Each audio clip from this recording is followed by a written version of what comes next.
నాకు తెలుసురా, నువ్వు నన్ను వదిలి వెళ్ళవని. నువ్వు తప్పకుండా తిరిగొస్తావని నాకు తెలుసు నాన్న. చూసావా భూమి, నువ్వే కదా నా గగన్ లేడని చెప్పింది. ఇప్పుడు చూడు నా కోసం ఎలా తిరిగొచ్చాడో.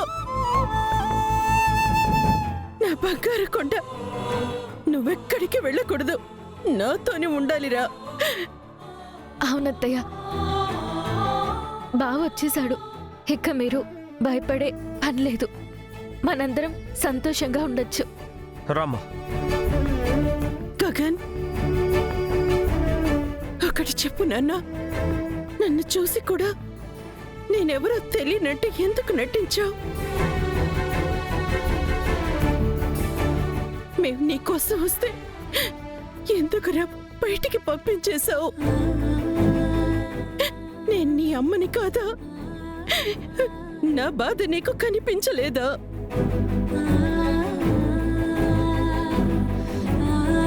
మరేం చేయనమ్మా? ఏం చేయాలి? నా చుట్టూ ఎన్నో సమస్యలు. ఈ సమస్యలన్నిటి నుంచి బయటపడాలంటే గగన్ లేడు, గగన్ చనిపోయాడని అందరూ నమ్మాలి.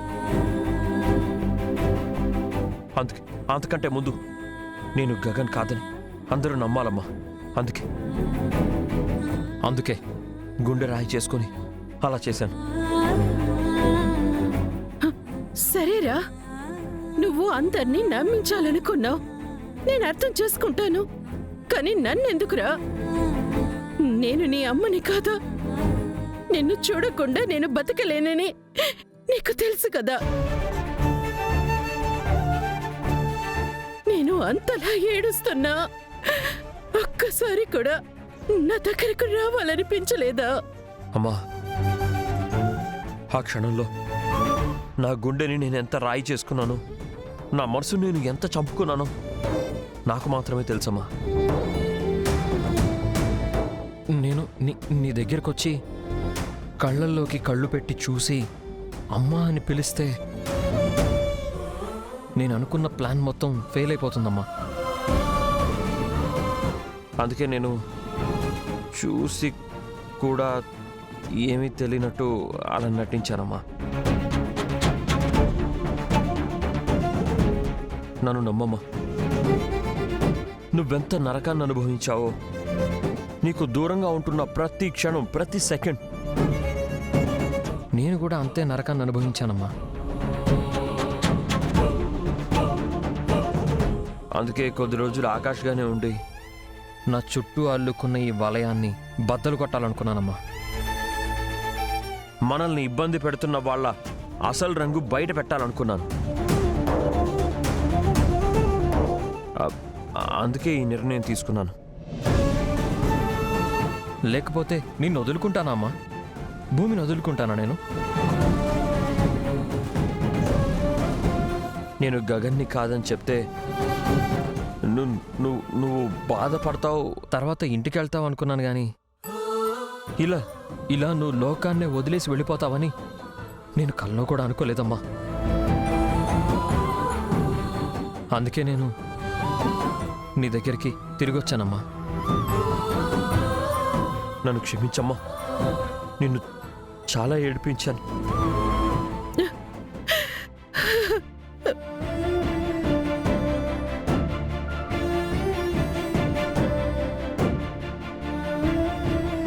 గగన్, అందరూ నువ్వు చనిపోయావన్నారా, కానీ నువ్వు బతికే ఉన్నావని నేనొక్కదాన్నే నమ్మాను.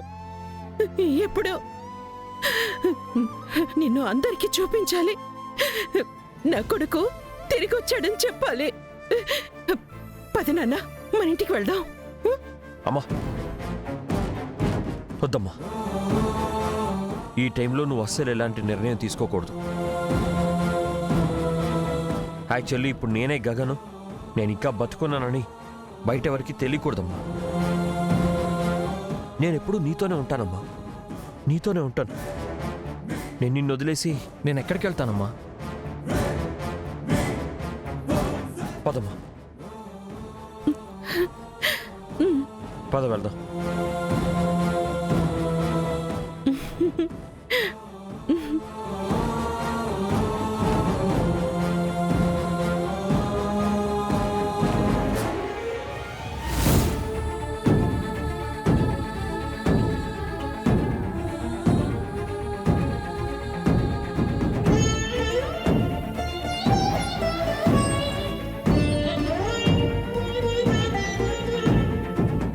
ఏంటి తారా ఇది?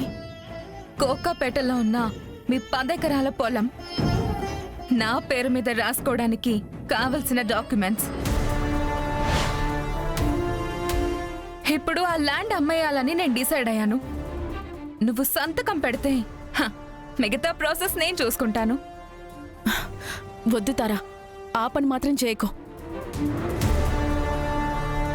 ఆ ల్యాండ్ మాకు మామూలు పొలం కాదు, అది మా అన్నయ్యకి ప్రాణం.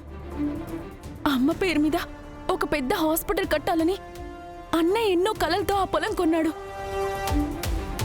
ఆ స్థలంలో హాస్పిటల్ కట్టాలి తారా. ఎట్టి పరిస్థితుల్లో అమ్మకూడదు, ప్లీజ్ తారా. నేను నిన్ను అడిగింది సంతకం పెట్టమని, దాన్ని వెనక్కున్న హిస్టరీ చెప్పమని కాదు. సంతకం పెట్టు. ప్లీజ్ తారా, అర్థం చేసుకో. అన్నయ్య కలని నా చేతులతో నేను చంపేలేను. నన్ను బలవంతం చేయకుతారా. సంతకం పెడతావా లేదా? నేను పెట్టను తారా. తారా తారా, సంతకం పెట్టు. నేను పెట్టను తారా. తారా తారా తారా తారా, అమ్మా తారా, ప్లీజ్ తారా, వదలు తారా, ప్లీజ్.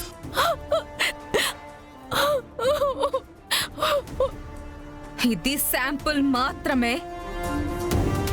ఇప్పుడు నీ చెయ్యి మాత్రమే కాలింది. నువ్వు సంతకం పెట్టకపోతే నీ ఒళ్ళంతా కాలుతుంది. ఏమనుకున్నావు నా గురించి? మొదట్లో నీతో ప్రేమగా మాట్లాడాను అని నిన్ను గుండెల్లో పెట్టుకుని చూసుకుంటా అనుకున్నావా? నాతో మంచిగా ఉన్నంత వరకే నేను మంచిదాన్ని. నాకు తిక్క రేగిందో నాలో రెండో రూపం బయటికొస్తుంది.